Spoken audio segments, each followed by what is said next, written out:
I've watched my fair share of videos about Red Dead Redemption 2. There seems to be a consistent theme in them. I rushed through my first playthrough when I slowed down, spent time in the camp, went hunting, and actually did the side quests. The game clicked and became my favourite game ever. This video is not going to be one of those. For my first playthrough, I guess I took it slow, according to these videos. When the game asked, do you want to do a side mission or go fishing with a gang member, I always said yes. I still do. It genuinely baffles me that players say no. Rockstar offering you more content and you say no. I might have a controversial take where I think this game for me gets worse with each playthrough.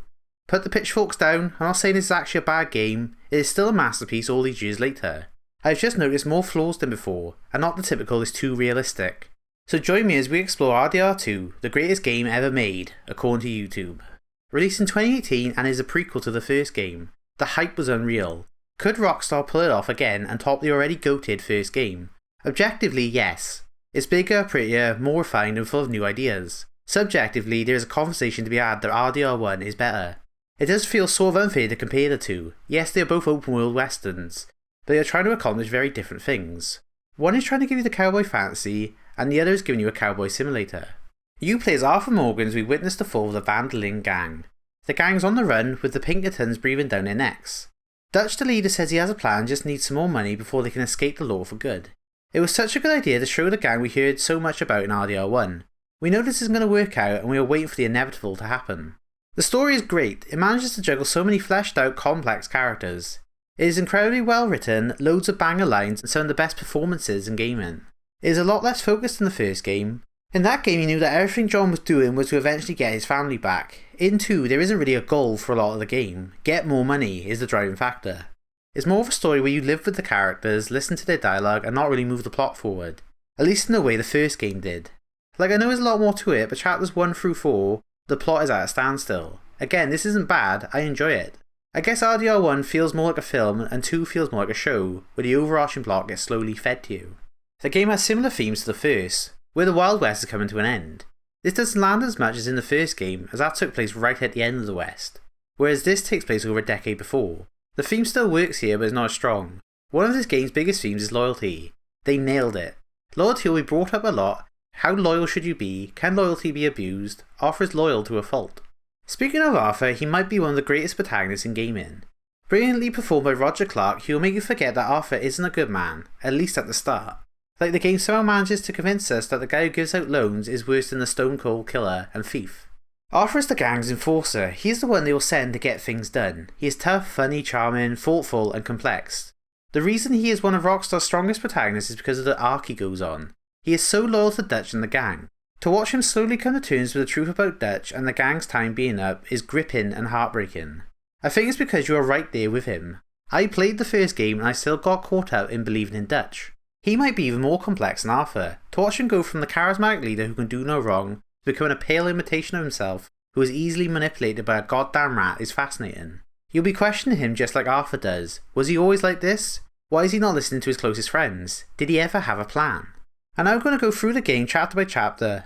I'm not going to go over every single thing that happens, just parts I want to talk about.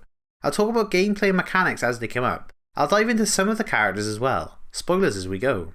The game starts off just after the events of the famous Blackwater job, which went horribly wrong. Multiple gang members died or got caught, but most importantly Dutch shot a girl, which seems to be the first red flag. We never see this job, but it has rippling effects throughout both games. I would like to see it if they ever do another prequel. Whilst trying to lose the law, the gang gets caught up in a heavy blizzard. Things are dire. Everyone is cold and hungry. This is a very different opening to the first game. That game established the settings and locations through gorgeous shots. Here in 2 it's dark and hard to see, but most importantly it is slow. The snow stops you from running fast. This is very deliberate. When you eventually get out of the snow you will feel a massive feeling of freedom. Dutch takes off to go look for some food. They run into Micah on the way. We'll talk about Micah a bit later. They find a house that has been taken over by the O'Driscolls. They are a rival gang. Once taken care of you have to loot the place of its food. It's about time we talk about some gameplay. Looting is stupidly realistic, slow and clunky. Each item you find has to individually be grabbed and a slow animation will play of Arthur picking it up and putting it in his bag. Then stuff like cupboards and drawers have to be opened one at a time. This is very immersive and impressive. At least it was for my first playthrough. Now I wouldn't mind some shorter animations. I've seen people say that this slow looting is integral to the experience, but I bet if there was a skip button they would use it eventually. The clunkiness comes from how you loot. You have to position yourself in the right spot, even then you'll probably grab the wrong thing. or you'll start to grab it then cancel the animation, which looks awkward. It does seem like a nitpick to complain about the looting, but you do it enough where it starts to drain on you by the end. Micah finds a woman in the house. He is trying to grab her, but Dutch stops him, which could be some insane foreshadowing for what happens at the end of the epilogue. The woman is Sadie Adler. The O'Driscolls kill her husband and Micah accidentally burns her house down. Dutch decides to rescue her because it's the right thing to do, even though they are low on food. Arthur says we're bad men, but we ain't them. This really adds to the Dutch wasn't always a bad guy argument, unless he only helps her because Arthur was there. I don't think that's the case, but Dutch is complex enough where you can debate all of his actions. If I wanted to impress my English teacher, I would say the gang leaving the house in ruin is exactly what happens everywhere they go. Everything the gang touches goes to shit. I feel like for this chapter I'm going to go mission by mission because everything's getting introduced. Don't worry, I'm not going to go mission by mission for the entire game. This is going to take long enough as it is. John is missing. Arthur doesn't want to go look for him. It is a really interesting choice to have Arthur dislike John. Coming into this game, I loved John because of the first game. John ran away from the gang for about a year and has recently come back. Arthur values loyalty above all else. They're almost like brothers, so it hurt him when John left. It's also an interesting spot to put John in. Having played the first game, I can't imagine him leaving his family. But this is what good prequels do. Characters should not be the exact same as they are in the original. John needs to become the man we know in RDR1, otherwise it would be pointless seeing him again. Hosea convinces Arthur to go look and asks Javier to go along. Javier says he would do the same for us. I can't wait to see how this changes by the original game. John has been attacked by wolves and this is how he gets his iconic scars. I like how they just get this out of the way with no fanfare. Prequels often fall into a trap of having to explain every little thing like it's a big deal. It tells us fans of the first game that this game isn't going to focus on fangirling over the original, at least not till the epilogue. It could have easily been this is how John gets his hat, this is where John learned the lasso. Having Arthur be the focus also helps avoid this problem. After this mission you unlock the journal, an inspired edition. Arthur will draw and write about events that happen. It gives you some great insight into his mind. It makes an already great character even better.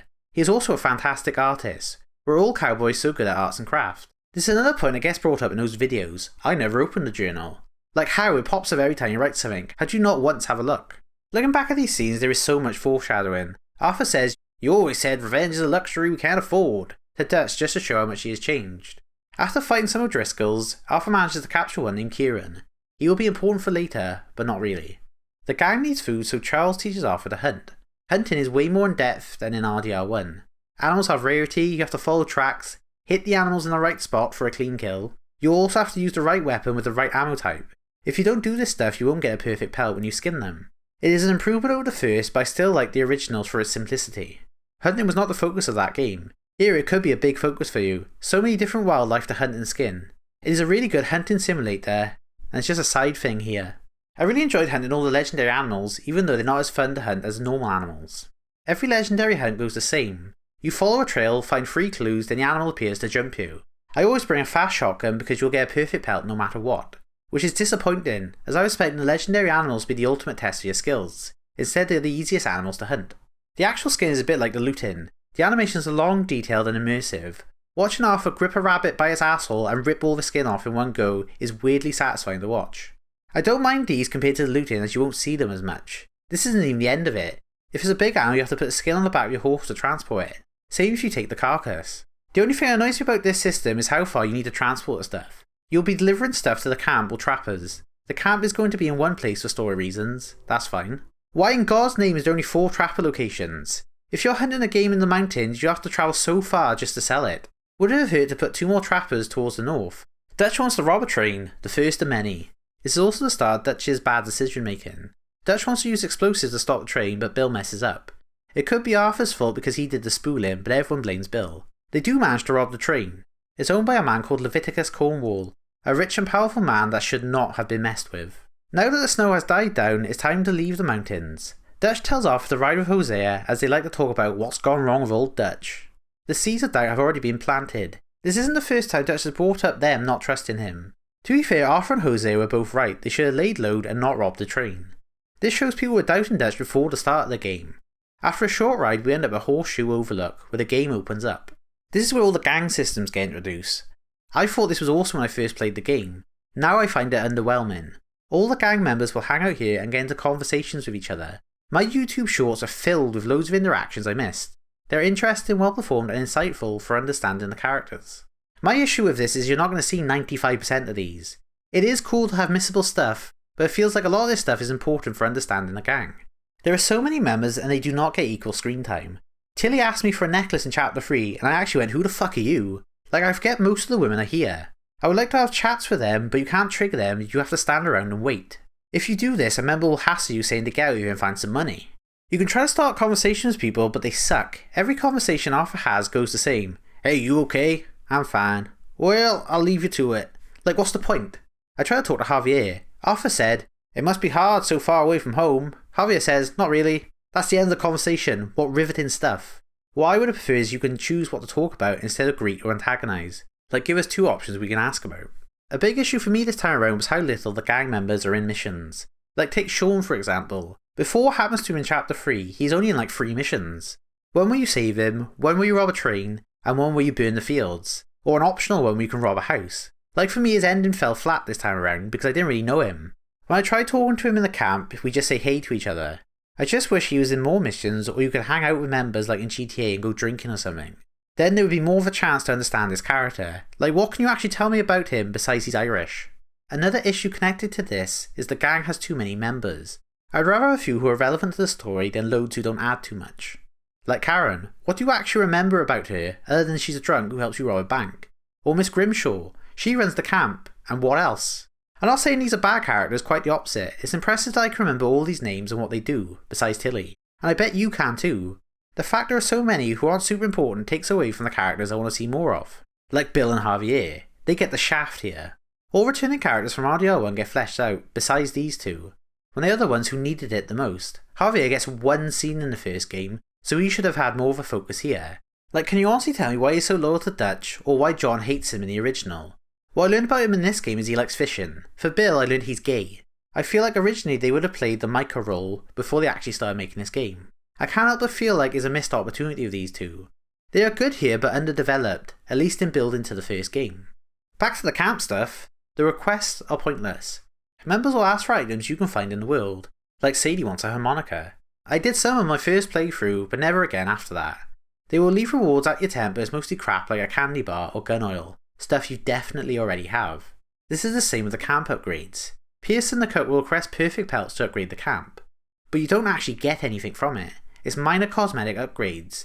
Like John's bed gets a new blanket, or we added bones to a tree, stuff you will not notice. You can do all this because you're being a nice guy, but there is absolutely no reason to do it. Just some unique clothing would have went a long way, or maybe they tell you a robbing opportunity for helping out. Then there is the ledger upgrades. I want you to be honest, did you ever use the boat you bought? I know I never did. Or you can buy eggs to make the stew better. But how often do you actually eat from the stew? It was rare for me. Like me, you probably bought all the upgrades because you had the money. They could have had a morale system where if the gang is happy you can get unique upgrades, then there would be more of a point to the stuff. Or you can take members out with you if you keep them happy. The money is also an issue. I have so much money as there isn't a lot to spend it on. So when Dutch is like, we need more money, I just want to say, I got loads of money, it's time for Tahiti. I know why they didn't do this, but maybe a system where you have to put so much money in the box before the next mission unlocks could have helped with the immersion. Or you put so much money in the box and you get a new gun. I'm just armchair developing. I know this stuff is easy to say looking back on it, and most players would have bounced off if missions were locked behind money. This has been a bit of a rant, but I see a lot of potential in the camp and the gang. It's still good as it is now, and it did impress me when I first played it, but after so many playthrough it all feels a bit pointless and undercooked. Back to the story, this chapter is all about introducing you to the gang members, as you won't have interacted with most of them. Each member shows up in at least one mission except Molly, now that I think about it. Which is a good idea, I just wish they kept doing this for each chapter. One of the first missions I did is when you drive the girls into town. They sing and chat as you do it. This mission is supposed to get you to remember all the ladies. I like the mission, but it fails at its goal. Tilly and Mary Beth are just forgettable. This might be the only time I interact with Mary Beth this playthrough. If you act like a maniac and kill innocents, you can have a therapy session with both these ladies, which adds a lot to their character. But I didn't have these chats this playthrough, so they never had a chance to make an impression. The missions aren't very action-packed. You go hunting with Hosea, get into a bar fight with Bill, Javier and Charles, stop Swanson getting hit by a train, and go drinking with Letty! These might be some of my favourite missions in the game. I enjoy hanging out with these characters and listening to them talk. People complain there isn't enough shooting early on, which I don't get. I would take drinking with Lenny over another shootout. The drinking mission does a lot of heavy lifting for Lenny's character. I bet you really like him and it's probably because you had fun in this mission. He doesn't really do a lot for the rest of the game. It's really charming how much Arthur likes Lenny, but I couldn't tell you why he likes him so much. Arthur likes him, you had fun in the mission, but I bet you would struggle to tell me something about his character. You would probably just shout, Letty! The most important mission in this chapter arguably is collecting a debt from Thomas Downs. Arthur is a real son of a bitch in this mission. Thomas is very ill. He beats Thomas in front of his family and gets coughed on. Arthur tells him to sell his wife in order to pay off the debt, and yet Strauss is worse. Rockstar did a good job making it seem like this is just another mission, as you won't understand the consequences till way later. There are a few shooting missions in this chapter like the one where we rescue Sean. He's being held near Blackwater. This is a massive flex by Rockstar. The entire American map from RDR1 is here, and this is the closest you'll get to it till the epilogue. You'll get taken out if you try to get to it. After you save Sean, the camp will celebrate. This is one of the best parts of the game. First off, it's just nice to see the gang all happy. Their members will chat to each other, sing and dance.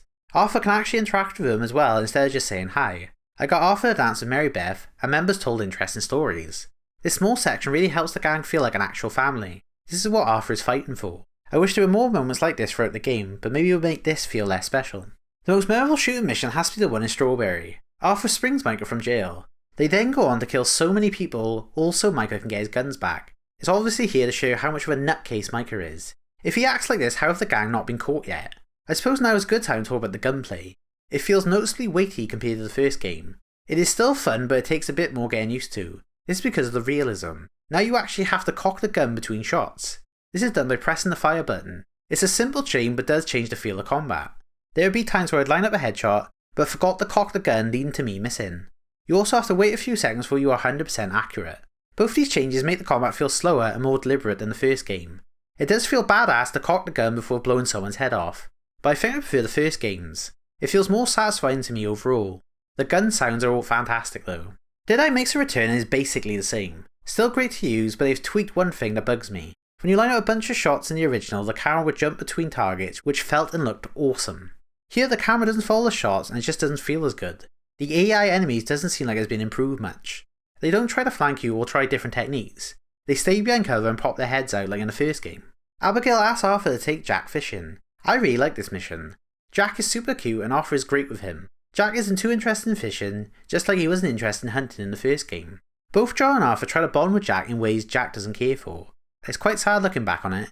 If only they showed interest in his books, maybe they could have been closer to him. The fishing trip gets interrupted by Agent Milton and Ross. It's nice to see Ross here as he plays a big part in the first game. He doesn't talk much in this one, but he doesn't really need to. He isn't the focus, Milton is. You can see where Ross was influenced by him. Ross does have one line to Jack. Enjoy your fishing, kid, whilst you still can. Which has to be foreshadowing how RDR1 ends, where Jack interrupts Ross's fishing trip.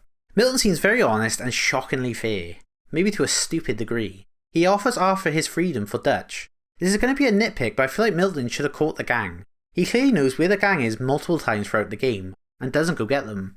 Like right now, they are so close to the camp, surely he could have someone follow Arthur. I don't get why he doesn't just attack the camp. Maybe he wants to take people alive, or he doesn't want to hurt the women, but it does make him seem stupid and less of a threat. He must be able to get a posse together and surround the camp. It's the one big thing about the story that feels weak to me. The crazy part is Dutch doesn't even move camps right after finding out about these agents. Another dumb decision by Dutch. We first have to do some herding with John, which he doesn't know how to do, which is funny considering he wants to be a rancher later on. I thought Arthur was going to be the one to teach him, but he doesn't, because he still isn't happy with John. After, they meet Dutch in a saloon, but are interrupted by Cornwall, who is pissed they stole from him. They have to shoot their way out, and this means they have to move camp.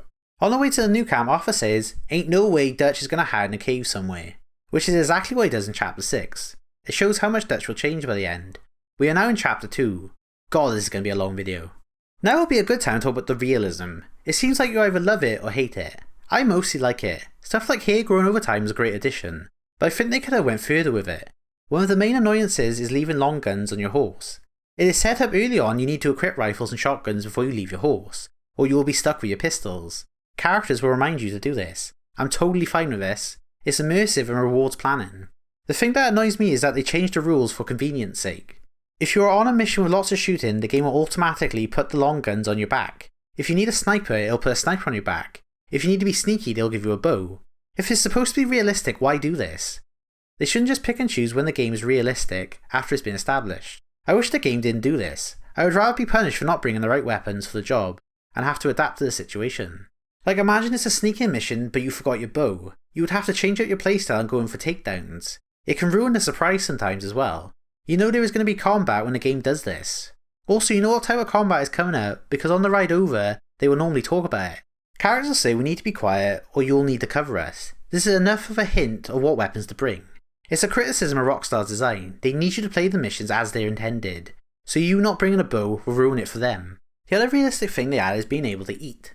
I'm not a fan of the core systems. You have to eat to keep your cores up so you have more health and stamina. My issue is you don't have to engage with this. Like, I just ate when my cores were red. Having high cores is not noticeably different to having low cores. You always have so much food in your inventory, so finding food isn't the challenge. It feels pointless to me. I would have rather it was stricter, or the game had like a hardcore mode, so I would actually engage in these systems. Like maybe you can die of hunger, or you walk slowly if you're starving. Right now it's a minor annoyance that gets solved in 2 seconds. There are lots of pointless feeling things when it comes to the realism. Like when you go into a shop you can buy items off the shelf. Cool, but I only did it once. I always use the catalogue after. Or you need to clean your gun so it does more damage. I always had gun oil so this wasn't an issue. Or individually cooking food items or crafting at campfires. It becomes a waste of time and puts me off doing it. Rockstar are known for the realism, but I'd rather it serve more of a gameplay purpose, rather than being a thing that makes you go neat the first time then annoyed the 20th time. Also, I'm not fond of the horse bonding. I like it's a thing, but it feels too obvious. I felt bonded with my horse in the first game without the game needing to tell me. It feels like more of a trick here. The game is telling you directly you care about your horse, so you go, yeah, I guess I do. Instead of it happening naturally. When I see patting my horse fills up a bar, I'm going to do it to fill the bar, instead of doing it because my horse was in fact a good girl. In this chapter, Dutch wants to play 2 families against each other so the gang can rob the gold they supposedly have. Again, the plot isn't getting pushed forward too much. The main thing is to show the gang is making a lot of noise when they should be laying low. But there are a lot of good character moments. One of my favourites is completely optional. At the end of a mission, you get an option to go fishing with Dutch and Hosea. Dutch tells a story of Arthur lying about catching some fish to impress them. They then have a sing on the way home. It's a nice moment. This is also the chapter where Bill gets his time to shine. He has come up with a plan to rob Valentine's bank. Shockingly, it is one of the smoothest robberies in the game, considering he is supposed to be the stupid one. It's ironic he came up with a better plan than Dutch. He also has one of his best lines. How come every time I get into trouble, I'm called a fool and an idiot, but when you get in trouble, oh, it's just one of them things. It's stuff like this that could explain why he doesn't side with Arthur at the end, or why he starts his own gang in RDR1. This is the type of stuff I want to see for Javier and Bill. This might seem a bit random, but it's where I noticed it. I like to change up my outfits. I like Arthur to have an open collar because I think having all the buttons up looks odd. But every time he puts on a mask, the buttons get done up and they stay that way, meaning I would have to go all the way back to camp or shop just to unbutton my top. It annoyed me way more than it should. Also, I don't know why nighttime is so dark for me. It annoys me as well. I've messed with the settings but nothing worked. I loaded my old save and nighttime was fine with the same settings. I just want to say I'm away. The first big moment of this chapter is where Sean dies. It is very shocking and it happens fast. Honestly, it's shocking it took this long for someone to die. The gang have not been secretive about working for both sides of the family. They have caused so many problems for both. This is where the story really starts to get going for me. From here on out, it feels like the story has stakes. When we return to camp, we find out Jack has been kidnapped by the Braithwaite family. This is the most iconic mission in the game. Everything is perfect. The tension, the dialogue, the build-up, the music, and the cinematography. All the men ride out to get Jack back. The shot of all the men walking in a line as they approach the manor is epic. The shootout is one of the best in the game. You start off outside, work your way inside clearing goons, then you have to hold off reinforcements with a sniper. It's peak. Dutch drags out Mrs. Braithwaite and burns down her manor. She informs them Angelo Bronte has Jack. After, she runs into the flames as the gang's fucked everything up for her. The pace for this stretch of missions is stellar. Immediately back at camp, the group is talking about what to do next. Arthur clearly understands how they got into this situation, but Dutch says it wasn't for nothing. This is really the point Arthur and Hosea need to speak with him about his plan not working. They are interrupted by Milton, who tries to convince Dutch to come with him. Dutch says he will go with him, but all the gang members pull out their guns to stop this from happening. Everyone in the gang is loyal to Dutch. I'd love to see why. What did he do to gain everyone's loyalty this much? I also don't really get why not kill Milton here. Sure, this would create a bigger target on their back, but it's already pretty big as it is now. Like, this might give them some more time. Arthur and John go to clear out the new camp. I think that Jack's situation makes Arthur start to go easy on John. They both agree the direction the gang is going isn't working. John seems to realise this a lot quicker than Arthur. John is questioning if this gang and Dutch was ever what he thought it was. Arthur is still defending Dutch, at least for now. Jack getting kidnapped has also woken John up to how much he cares for his family. In the first few chapters he doesn't seem too committed. He isn't even convinced Jack is his. Now losing Jack, he realises how much he cares even if it's not his biological son. He is becoming the family man we know from RDR1. Dutch and Arthur arrive for Saint Denis, Red Dead's first city. I like not to go there until this mission. It hits harder if this is your first time seeing it. Saint Denis is nothing like we have seen in this series. It is a visual representation of the future that the gang is afraid of. I don't know if anyone else does this, but I like to dress up fancy for Saint Denis. Before we get into the main missions, I want to talk about the side missions. They are a big step up from RDR1. Most feel like main mission quality with interesting characters. They have their own little plots instead of being drawn out jokes, even though some of them can be quite humorous or wacky. I enjoy doing all of these except the ones that are just for the collectibles. I've done these once, I don't feel the need to do them again. One of my favourite side quests is where Arthur helps out a photographer. It's not the most amazing thing gameplay wise. I like it so much because Arthur genuinely seems to respect the art that is being made. Arthur can be cynical at times, but when he sees the photos being made he actually seems impressed. Some of the side missions actually have an impact on the main missions, like the ones for Sister Cauldron, or most side missions in Chapter 6. I consider these main missions. You really miss out on some of the best character development if you skip these. The gang must find information on Angelo Bronte. When you first enter a bar in the city, everyone will look at Arthur as he walks in. This shows how out of place the gang are. This also shows us this isn't a good place to lie low. Bronte is well informed and he knows the gang is coming. He even invites them to his house. Bronte clearly does not see the gang as a threat. In fact, he is going to use the gang to his advantage. Dutch is blind to the manipulation. He does give Jack back and gives Dutch information on a trolley station he can rob.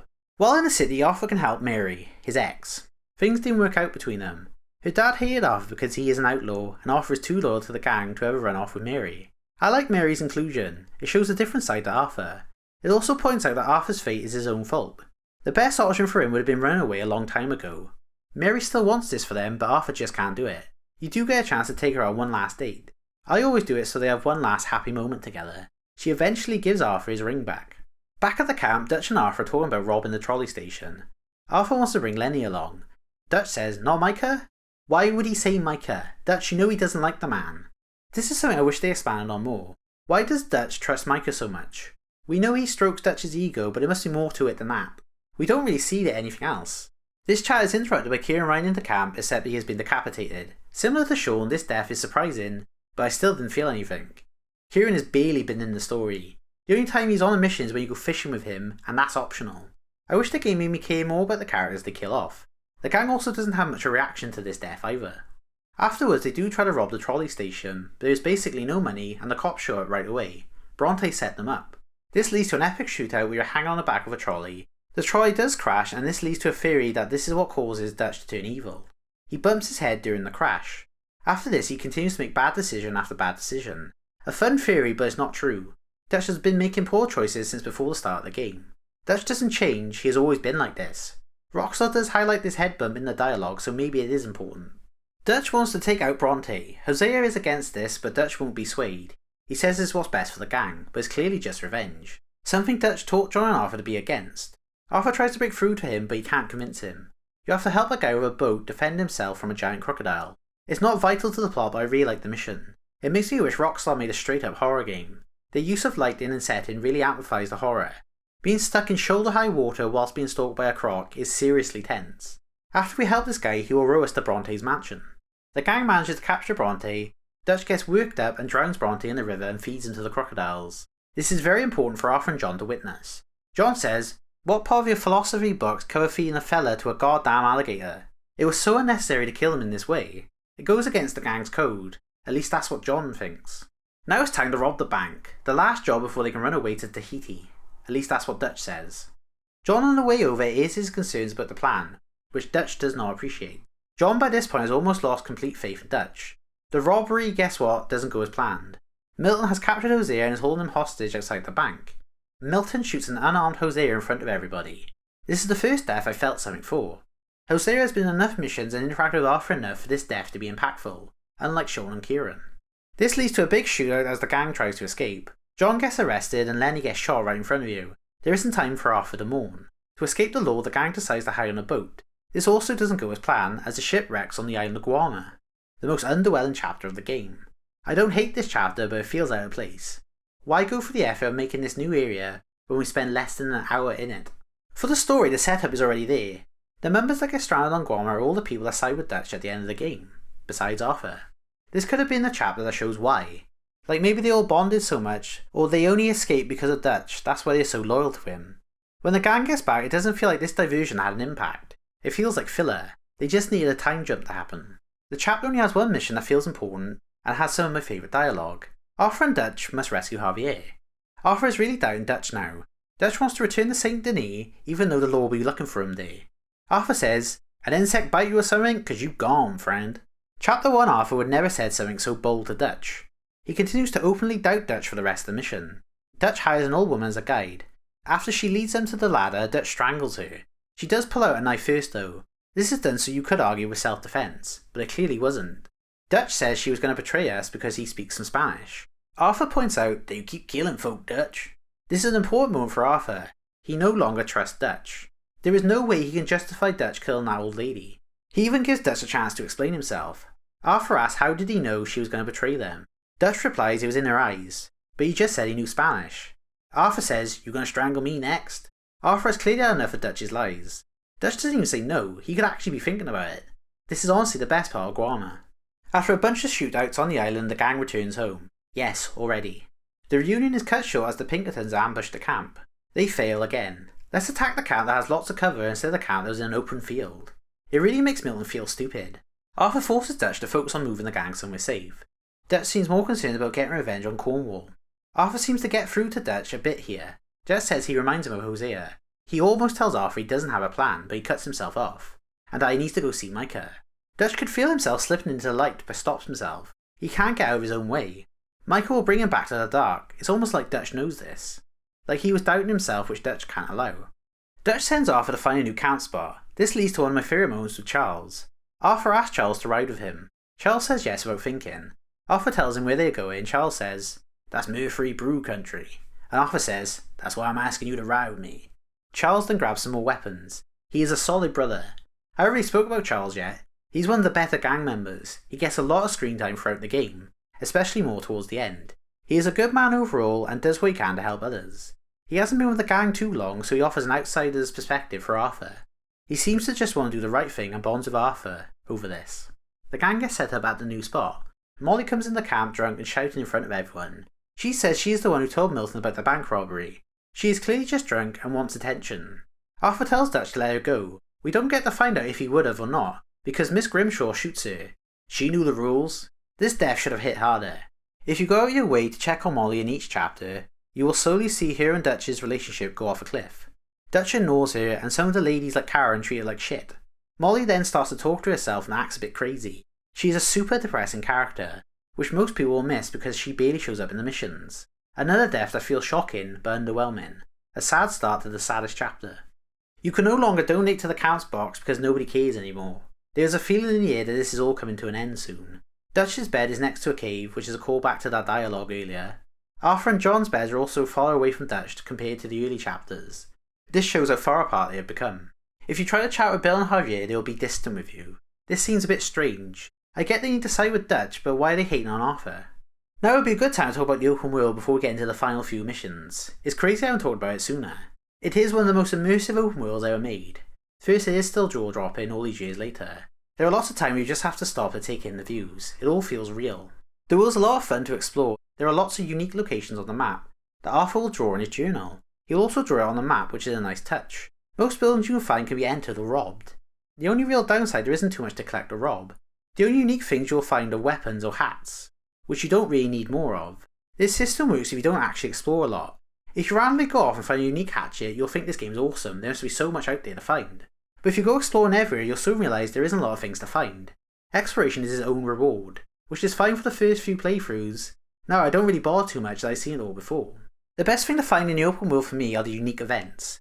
They have made a return from the first game and have been improved in almost every way. They don't repeat as near as often, which stops them from becoming predictable. Now when you stop to help, you don't know for a fact they're going to steal your horse. They may actually need a lift. They even added unique events to certain parts of the map, which is a great shake-up. Camp in Murphy territory and you can be interrupted by them. Or suck venom out of a guy and he'll buy you a gun later on.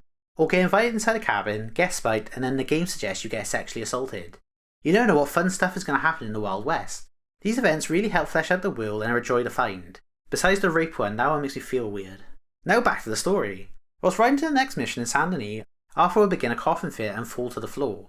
I love how this happens on your way to a mission instead of during one. It catches you off guard. Arthur's been coughing more and more since chapter 2, but you may not have noticed. A stranger helps Arthur to the doctors. Arthur has tuberculosis. It's a hell of a thing. Arthur's going to die soon due to this disease.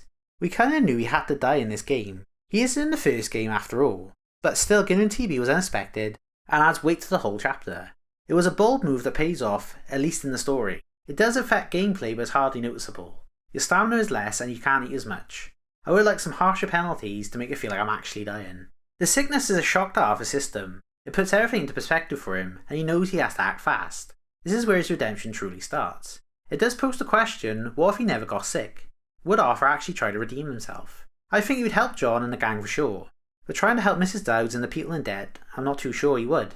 We probably think Arthur is a better man than he is because we are playing as him, but he is the gang's enforcer and had no problem with debt collecting before his sickness. I don't know if that part of him would change unless he got sick. This might be why John's redemption in the first game lands harder for me. John chose to be a better man before it was too late, whereas Arthur waited till he was on death's door. Both were well done though. While the gang was in Guarma, John was sent to jail and is getting ready to be hanged. Abigail tells Dutch this as soon as he's back, but Dutch doesn't want to rescue him yet. A stark contrast to chapter 2, where saving Micah and Sean was a priority. Upset, Abigail asks Arthur and Sadie to rescue John. Sadie took charge whilst the gang was in Guarma. She did a good job. It's cool to see her go from scared wife into a gunslinger. It seems a bit of a sudden change. One more mission where she gets into a fight would have helped with this transition. They find out John's alive at the prison by scouting in a hot air balloon, a very memorable mission. Classic Rockstar introducing a mechanic that will only be used once. The shootout from the balloon was also a lot of fun. They rescue John without Dutch's permission. Dutch is pissed because he had a goddamn plan. Dutch can see people are turning on him. This is the chapter where the side missions become mandatory in my opinion.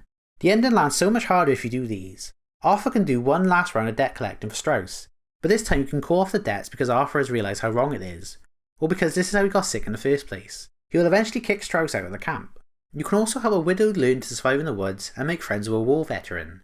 These two may not be as important, but are a little bonus to Arthur redeeming himself. He's trying to do good in what little time he has left. This could hit harder if you wait to have that chat with Sister Colter on first, but I'm glad you can do it before.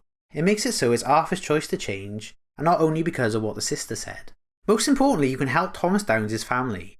His widowed wife has become a prostitute and his son works in the mines. She doesn't want anything to do with Arthur. He tries to explain himself. It takes a few missions before she will accept Arthur's help. She doesn't want an apology and Arthur knows how pointless that would be. He tries to help them by giving them money and protecting them. She just wants Arthur to start doing good like the sister will say. It's good Arthur gets a chance to help the people whose life he ruined. It does make it seem like Arthur is trying to change. Micah and Dutch have found Cornwall. Micah convinces Dutch there is a rat. Ironic, I know. This has led to theories on who the rat actually is. Milton will say it's Micah, but it's a lot of fun to think he is lying, or there is more than one rat. They don't outright confirm it's Micah either. I feel like Sean is the most suspicious to me, but I also think Arthur could be right in this conversation. They didn't need a rat because of how sloppy the gang has been. TB has given them a clear view of the last few weeks. Dutch wants to speak to Cornwall. Arthur says it's better not be another stupid revenge mission. Dutch assures him it's just a simple social call. He then proceeds to shoot Cornwall in the head. and half of Annesburg. This is Dutch's great plan. He wants to make as much noise as a distraction for them to escape. It is as crazy as it sounds. Arthur is against this from the start, but still has to help because of his loyalty. Dutch wants to rile up the Native Americans against the army, to create even more noise. This is also the start of the gang he has in RDR1. He figures out here how he can manipulate them. He also feels for their plight, at least that's what he says. He sees what's happening to them as the same as what's happening to him. Civilization ruined his and their way of life. Arthur and Charles try to help the natives behind Dutch's back. Arthur bonds with the chief Rainsfall. He is a type of mentor for Arthur now Hosea is gone and Dutch has changed. He will help Arthur come to terms with his sickness. I guess a part of Arthur sees himself in Rainfall's son. They both get swept up in Dutch's charm and Arthur doesn't want a bad outcome. Arthur can also talk about Rainsfall about his own son. This is one of the few times this pops up in the game. Arthur had a woman and a child long ago. When he was away they got killed. It's a good piece of history for Arthur to have. You can see how something like this could have shaped him. The fact this is missable should be criminal. It's a shame Rainfalls interrupts his story to pick a plant slowly. John and Arthur will have a chance to talk when setting up to blow up a bridge, because that's laying low. This is another great conversation. They both talk about how bad things have gotten. John will say back in Sandony it felt like Dutch could have done something. Arthur will know this feeling very soon. They both agree on how much Dutch has changed. Arthur tells John to take his family and run. Arthur says be loyal to what matters. This shows how much he has changed. Before it was loyalty to the gang. It's great to see him get to this point. Arthur disliked John at the start of the story and now he wants to protect him and his family. It also shows how much control Dutch has over them. Arthur has to convince John to do this for him. Arthur plays a big part in kickstarting John's redemption, without being the sole credit.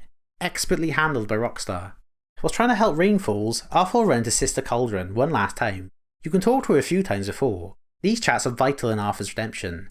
She tries to convince him no one is truly bad. But this last chat is everyone's favourite scene. It hits hard and Roger Clark shows off his acting abilities. Arthur convinces to her that he caught TP beating a man to death and that he is dying. Arthur is convinced he is a bad man. She doesn't think so. He is always helping people when she sees him. He tells her he is afraid. Take a chance love exists and do a loving act. He takes this to heart.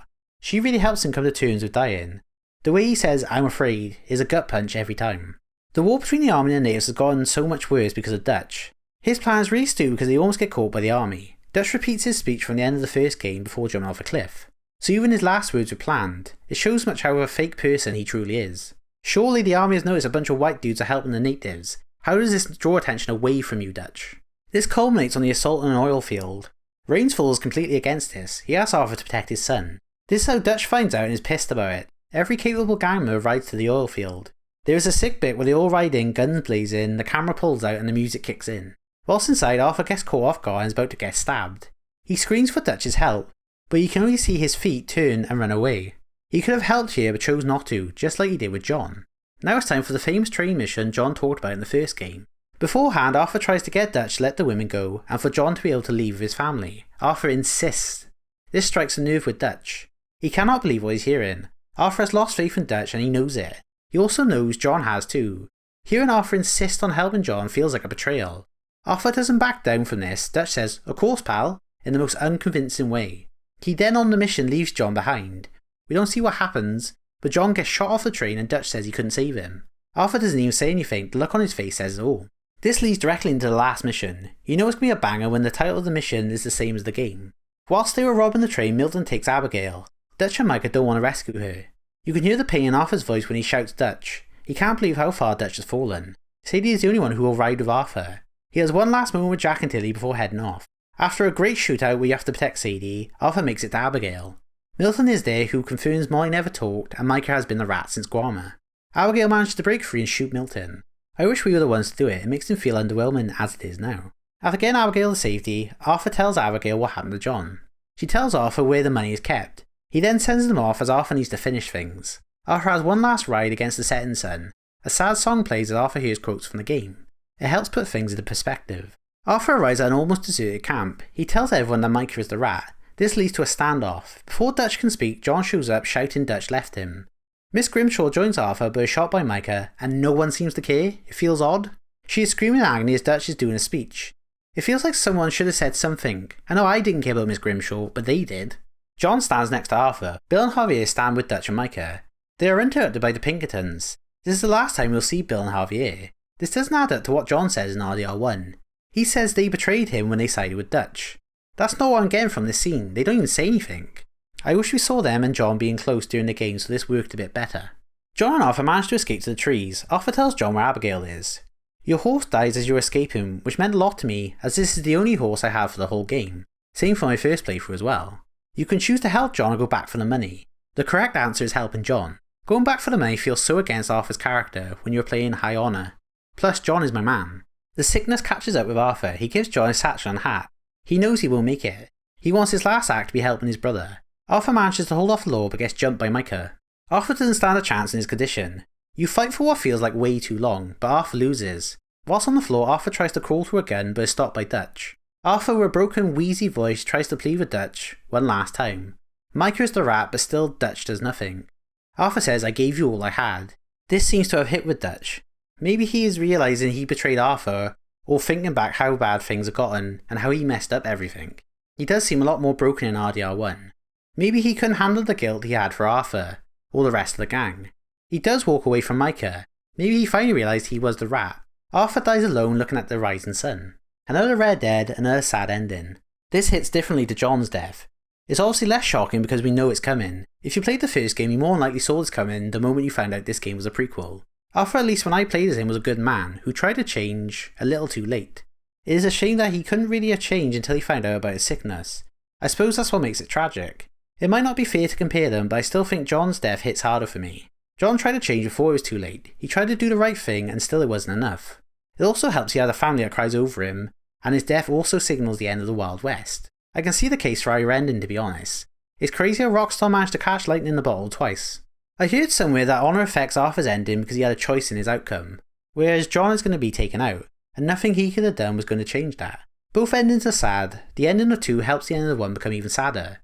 Arthur's sacrifice only ends up giving the Masters a few good years. I guess any time was better than no time. At least Arthur took a chance on love and did a loving act. That's where the game should end, but we get the epilogue, made especially for fans of Red Dead 1. We get the player as John again as he tries to live a normal life. If like me you wanted the last hour of RDR1 to go on for longer, then this is for you. We play through as John finds a job and does honest work. We get missions where he tries to bond with Jack and be a good husband. It is boring, but that's exactly the point. He wants the boring life, but he can't help but get dragged into his old one. The ranch he works at gets attacked, and John has to protect it by doing his pose from the cover of RDR1. Jack almost gets shot when a man recognises John. He kills one of their brothers and then kills them. This forces Abigail to leave. This proves to her John can't change. But it's hard to agree with her here. Was he not supposed to protect himself? I think it would have been better if John made a choice to go out of his way to get into a shootout, instead of defending himself. Then it would have been his fault and the players, instead of just John's. Abigail takes Jack and leaves because of this. John's going to have to prove he wants to change if he wants them back. John works hard for months at the ranch, enough to feel like he can get his boss to help him get a loan from the bank. John wants to buy his own place, Beecher's Hope, his ranch from the first game. Abigail read about it and liked the sound of it. He also gets a letter from Sadie asking for his help. With a plan, John puts on his outfit from the first game and heads out. We're back. This is treated like a big moment, and it is for first game fans. I'm happy to see it, but I don't get why this outfit is special to John. He keeps it in a chest under his bed with his guns. Stuff from the life he's trying to leave behind. He hasn't worn this outfit before, so it doesn't really mean anything if you haven't played RDR1. Maybe it became important in the time between the ending and the epilogue. The outfit doesn't need to be important, it's just what he wears. But keeping it in a chest suggests it is important. Sadie has become a bounty hunter and would like John's help in capturing targets. John needs the money, so he agrees to help. I think there are too many of these bounty missions with Sadie. The epilogue is long enough as it is, and these missions don't add too much. One mandatory one would have been enough to explain Sadie is looking for Micah. John and Sadie agree that they would kill him for Arthur. With an income from Sadie and a loan from the bank, John buys his land. He also runs into Uncle on the way, who tells him where Charles may be. He is in St. Denis as a bare-knuckle boxer. John helps him out and he comes back to the ranch. The three of them will build the ranch we know from the first game. There is a standout mission where you build the house to the beat of a song. It's such a charming mission. People like shooting in them things. Yet everyone's favourite mission is the one where you build a house. Uncle gets kidnapped and tortured for some reason. It confuses me why it's here. No one brings this up again. I don't think it adds anything to Uncle's character. He's supposed to be the character everyone takes the piss out of, but really they love him. Now in the back of my mind I have to remember him being cooked alive and screaming for no reason. Word gets to Abigail about the ranch and she comes back. Seeing this family together still brings me joy. We get that classic John trying to bond with his son mission. He takes Jack out fishing like Arthur did all that time ago. Jack still isn't too interested, but he wants to bond with his dad. The conversation is slightly awkward like it was in the first game. John wants to be a good dad, but he doesn't know how to. Great stuff, but I brought this mission up to talk about the fishing. I'll start with a short story. My dad likes to talk to me about games we have both played once he's beaten them, so I don't spoil anything for him. I was waiting for him to tell me he beat RDR2, so we could talk about Arthur and the ending. One day my dad goes, I beat Red Dead 2. What do you think? Dad replies, was John the guy from the first game? I go, yeah. He goes, Then there is a long pause, then he goes, the fishing is good, ain't it? He then asks me how to find legendary fish and where you can find different lures. This is one of the most passionate times I've ever heard him talk about a game. Not even to do with the ending, the fishing minigame. I told him I've been playing this again. Straight away he asked me if I'd done the fishing yet. I find it so funny. He has no interest in fishing in real life. But the Cowboy Games fishing minigame, let's go apparently. This might be all I need to say about the fishing. It's really good, fun, I enjoy doing it, and it's the best part of the game according to my dad. John takes Abigail on a date and proposes to her using Arthur's ring. This mission warms this cold heart of mine. John tries to make it special by getting a photo taken and rowing her out on a boat. Abigail thinks he's acting strangely, but he's just nervous. It is cute and it puts a smile on my face. This is basically set up RDR1, except there's one loose end, Micah. Sadie reckons she knows where he is. Abigail doesn't want John to go, why risk what they have for Micah? But he still goes anyway, he has to do it for Arthur. Charles points out that Arthur wouldn't care about revenge, at least not at the end. This is the choice John makes that dooms him to his eventual fate. The best part is you want to do it too. You want him to take out Micah. You want to take out Micah, you wish Arthur did it whilst he was alive. John, Sadie and Charles ride off to kill Micah. Then almost immediately Charles and Sadie get incapacitated, so John has to go in alone. One last epic shootout in the mountains. The music carries a lot of emotion on the journey to the top. John gets to Micah, who is still a cunt. Sadie tries to flank Micah, but he manages to hold her hostage as Dutch appears. This leads to a standoff. Realistically, they should both just shoot John here, if they are both on the same side. But I think that's the point. I don't think Dutch trusts Micah. He walked away from him before because of Arthur's last words. Dutch could have found Micah so they can relive the glory days. I like to think seeing John again reminds Dutch of how he betrayed Arthur. This is Dutch's chance to finally do the right thing by Arthur. Dutch shoots Micah to free Sadie, and John lights him up, leading to a very satisfying death. Dutch says nothing and walks away like he did before. Dutch seems like a broken man here. He really has lost everything. He leaves the money behind because he was never about the money. It seems like he has accepted he enjoys the outlaw life and he never had a plan to hide away. John will happily take the money so he can pay off his loan. They return home and have a happy family reunion, but taking out Micah is the reason Ross finds John, and sets in motion the events of the first game. The Marsons get a couple of good years before John is dragged back into his old life. If only he chose to stop shooting sooner. Ultimately, Red Dead 2 is still a phenomenal game. A hard-hitting story with well-written characters, and one of the most immersive world ever created. But this replay has shown me a few flaws. None take away from the game, but this isn't the feeling I had when I replayed RDR1. Just a few small tweaks and this could have been another Red Dead 2 video where the host tells you how perfect the game is. Time to rank it. RDR1 is currently number 1 on my list. The big question is, will RDR2 go above it? For most people I'm assuming it would. RDR2 does everything the first game does and more, but for me it has to be RDR1. I prefer the simplicity and faster pace of that game. When I take out a gun I don't have to worry if the gun is clean or I'm stuck with the wrong gun. I also like how fast the horses are in 1. I also prefer the support and cast more. Characters like Nigel West Dickens and Seth left more of an impact on me than half the gang members. For me, John's story hits harder than Arthur's. I felt more for John's death than Arthur's. Both games are excellent with great stories and characters. 2 is objectively better, but I would still pick 1 over it. Really it comes down to me enjoying my replay of the first game a lot, whereas for 2 I didn't enjoy as much as my other playthroughs. So RDR2 is our new number 2. A perfect game if you only play it once.